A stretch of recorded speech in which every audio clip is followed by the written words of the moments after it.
Hello, I'm Jocelyn Langworthy, second clarinetist of the Toledo Symphony. It's a privilege to have the opportunity to perform Olivier Messiaen's Quartet for the End of Time with my wonderful colleagues Merwin Sue on violin, Damon Coleman on cello, and Michael Boyd on piano. Before the performance, I wanted to share with you a little of the history of this piece, some of the different layers of meaning that are going on in this incredible work, and also share some personal reflection on what this piece has meant to me and how it feels very relevant today. The Quartet for the End of Time was first performed on January 15, 1941, in the same place where it had been composed, Stalag 8A, a German prisoner of war camp. The professional musicians who performed the premiere were Messiaen's fellow prisoners in the camp. The story of how they came to perform this, how Messiaen was allowed the time and the materials to write this piece, how they got instruments, all while being held prisoner, is a fascinating story. And if you'd like to learn more about that aspect of the piece, I'd highly recommend a book by Rebecca Rishen entitled For the End of Time. She goes into great detail about this piece and the stories of the musicians who performed it and the extraordinary circumstances of its composition. Knowing the circumstances of where and when this piece was composed, you might reasonably assume that its title, The End of Time, might refer to the terrible conditions of the prison camp or the apocalyptic nature of World War II. These factors had to have affected Messiaen and played a part in his writing of this piece, but he has always maintained that the title and the inspiration of this piece are strictly biblical, and that he says in the preface to the score that this piece was directly inspired by the following biblical passage from the Revelation of St. John, chapter 10, which I will read to you. Here. And I saw another mighty angel coming down from heaven, wrapped in a cloud, with a rainbow on his head. His face was like the sun, and his legs like pillars of fire. Setting his right foot on the sea and his left foot on the land, and standing on the sea and standing on the land, he raised his right hand toward heaven and swore by he who lives forever and ever, saying, "There will be no more time. But in the days when the seventh angel is to blow his trumpet, the mystery of God will be fulfilled." While Messiaen's deep faith informed the composition of this piece, you don't have to be religious in order to appreciate and to be moved by this powerful work. In fact, none of the other musicians who premiered this piece shared Messiaen's religious views. The cellist was an agnostic, the violinist staunch atheist, and the clarinetist was Jewish. While they did not share Messiaen's Catholic faith, they did all have faith in Messiaen and his music. In addition to being a man of great faith, Messiaen was many other things as well. He was obviously a composer, a pianist, also an organist, a teacher, and an ornithologist. He loved birds and depicted birdsong in this piece, as well as many other of his compositions. Here's what he writes. This is again from the preface to the score.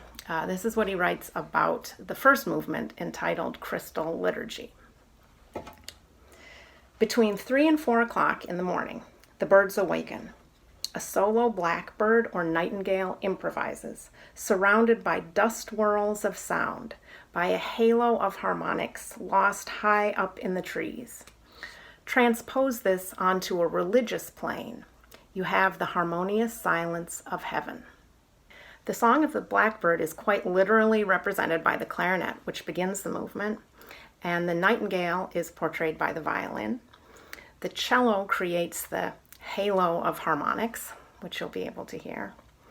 And the bird motives appear throughout the piece, but specifically in the third movement, as you might expect, because it's entitled The Abyss of the Birds. This movement, written for solo clarinet, was actually the first movement of the piece that Messiaen composed. the clarinetist Henri Acoca was the first musician that Messiaen encountered as a prisoner, and this guy Acoca had somehow managed to keep his clarinet with him through being captured. So Messiaen was able to write a piece for solo clarinet because he had the musician and the instrument. So here is one more thing from the preface of the score, what Messiaen writes about the movement, The Abyss of the Birds. The abyss is time, with its dreariness and gloom. The birds are the opposite of time. They represent our longing for light, for stars, for rainbows, and for jubilant song. So we already have several layers of meaning in this piece. We have the context of the prison camp in World War II where it was composed. We have the biblical inspiration and the quotes in the composer's preface to the score from Revelations. We have the birds, the bird song motifs that go throughout the piece. But I'd like to talk about another meaning of the end of time in this piece, and that is the musical end of time, the end of the way we perceive time in music. So when you think about time in music, there are a couple different aspects to it. There's the pulse or the beat of the music, which can be steady or speed up or slow down. There are the short notes and long notes that make up the different rhythms, different combinations of that. And then you have the meter or the sense of a regular strong beat that's designated by the time signature. So a 3/4 time signature is a triple meter where you would feel the strong beat on 1, 1, 2, 3, 1, 2, 3. So it's like a waltz. Another meter would be 2/4 time, which would be like a march where you feel 1, 2, 1, 2, and it's sort of this way to organize things with a strong downbeat to the beginning of each measure. So, and then sometimes composers will use mixed meters. They'll have like 3/4 and 2/4, different things mixed up together. But what Messiaen does in several movements of this piece is he does away with the meter altogether. He doesn't put any time signature at the beginning of the movement and just does away with time. There is no time signature. For example, the first movement where this happens is Abyss of the Birds. So there's a tempo, there's a speed, there are rhythms, but there's no strong beat that organizes this music into a pattern of any kind. And it's very effective in getting rid of the sense of time in music. You don't feel where you're landing. It's sort of like floating untethered. And it's also a challenge for the performer because the time signature and the sense of a downbeat in music shows you how a phrase should be played, how the music should lead to a certain point. So with no time signature at all, you have to come up with different ways to organize a phrase. In addition to the third movement, Messiaen uses no time signature at all in the fifth movement, the Praise to the Eternity of Jesus, which features the cello, and again in the sixth movement, the Dance of Fury for the Seven Trumpets. In that movement, the sixth movement, you'll notice right away that there is definitely a strong pulse to this movement. It's got a good beat, but you'd have a hard time dancing to it because another way Messiaen is messing with time in music is he will throw in an extra little note. So where you're feeling a steady pulse for a while, you get thrown off kilter. You can't really groove, or you can't keep track of things like you would normally. So that's an especially powerful movement where all the members of the quartet are playing in unison. We're playing the same pitches and rhythms, and it creates a one really big unique sound. And in the score, Messiaen has the instructions that the performers should play like granite, and then later on like bronze and copper. Another way Messiaen ends time, musically speaking, is simply by using extremely slow tempos. The beginning of the Abyss of the Birds, the Abyss music, the beginning of the fifth movement with the cello, the last movement with the violin, these are written in incredibly slow tempos. And there's steady pulses there, but it's so slow that you lose your sense of groundedness. It's a very timeless feeling, a different way to experience the music. Now there's one more technique that Messiaen uses in his in trying to do away with the sense of time altogether, and it's a little bit technical, but it's so cool that I wanted to tell you about it. It is something he calls non-retrogradable rhythms, which sounds really complicated, but it's not.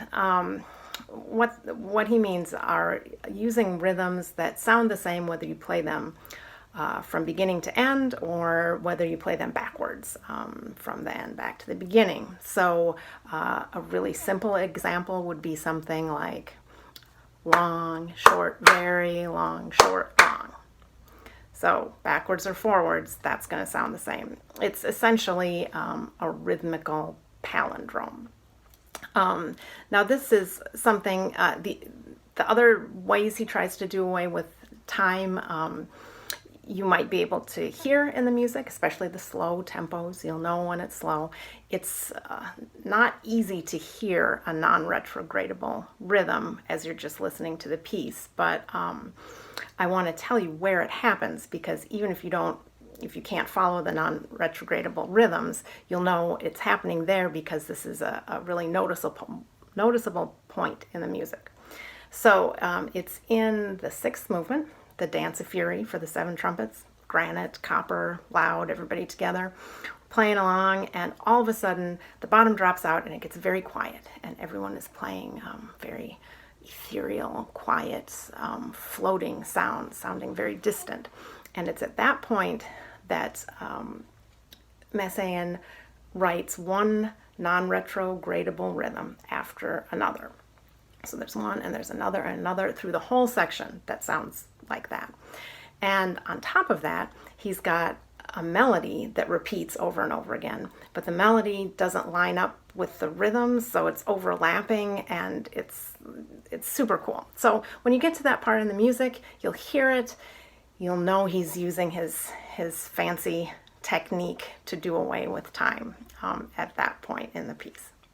I hope that learning about these different aspects of the piece and his different techniques will give you a way to connect maybe more deeply or just in a different way with the music as you hear it.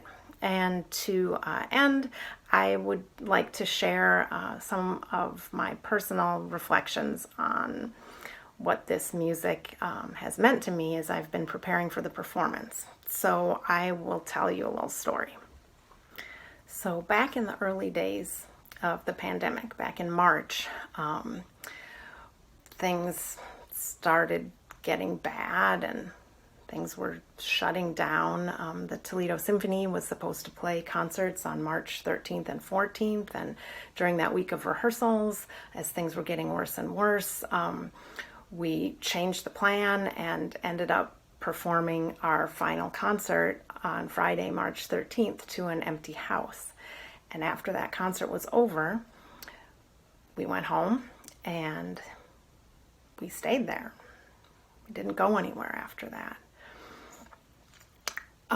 It was a really scary, stressful time. Before the pandemic, our lives were so busy, so full of things every day, chock full. We have kids and they have music lessons, and dance class and youth orchestra, and we had rehearsals and teaching students and meetings and all different things going on all the time. Every minute of the day was just cram packed, and it was like, hurry up and get to the next thing, eat your supper in the car, that kind of a busy life. And as everything shut down, I mean, literally everything, all of a sudden the days on the calendar were completely empty. There was nothing. And time started to feel weird when there's no place you have to be or nothing you're supposed to do, and there's so much uncertainty.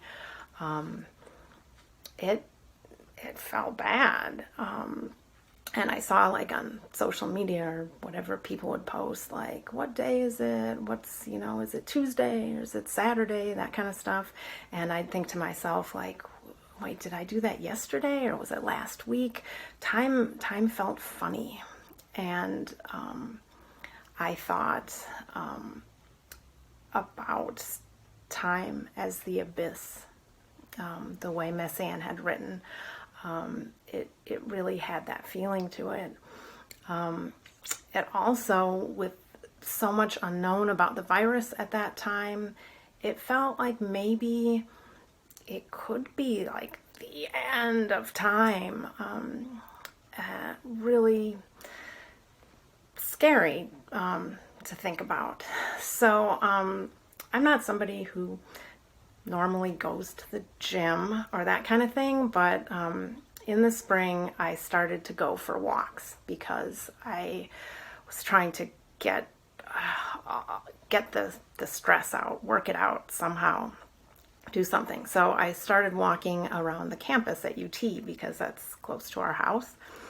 And at first I take a little short walk and then walk a little further, and you might know the Ottawa River runs through the UT campus, and there are a lot of bridges. There are 5 bridges over the river on campus. And so I'd start out and I'd go over 1 bridge, and then started going over 2, and then I'd do more and more until every day I was walking around the whole campus, crossing all the bridges. And I'd walk fast and just trying to get the stress out, and I'd be really in my head thinking all my thoughts. And so one day I'm walking really fast and stressed out on the bridge that's on the street between Savage Arena and the football stadium. At the bottom of that hill, there's a bridge.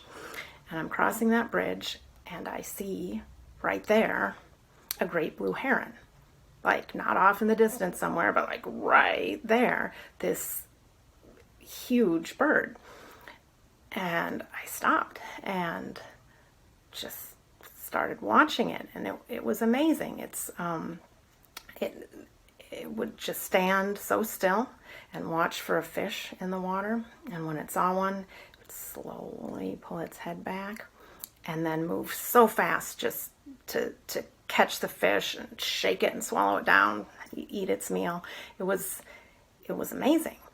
And watching this bird just took me out of my own head and into the moment and into the present and nature, and it was incredible. So I started looking for the birds when I crossed the bridge, and I saw more great blue herons, and I saw great egrets, which are just amazing. This white bird. I mean, I don't know how I could have missed it before, because there are several of them, and I'd count how many birds I would see on my walks each day. And I started listening to the birds, the bird song, when I would go on my walk. And I read about how people all over were hearing birds that they hadn't noticed before, because during lockdown, the cities had become so quiet, the traffic noise was gone, and people could hear these birds. So I started thinking about Messiaen and about the Quartet for the End of Time, and about the abyss of time and the birds. And I felt that the music that Messiaen wrote was so incredibly relevant to me. It was a way that I could process and express my feelings about the many crises our world is facing during this global pandemic. Messiaen wrote this music that is so powerful and moving and beautiful in the midst of terrible circumstances. He looked to his faith and to the birds for inspiration. I hope that our performance of this music can bring you some sort of connection to the birds and hope, and the hope that comes from understanding that people have lived through apocalyptic times before, and they've been able to create beauty and connection in the midst of crisis and tragedy. Let the music be the birds that lifts us up from the abyss, and let the moments of transcendent beauty in this remarkable piece bring you joy and hope.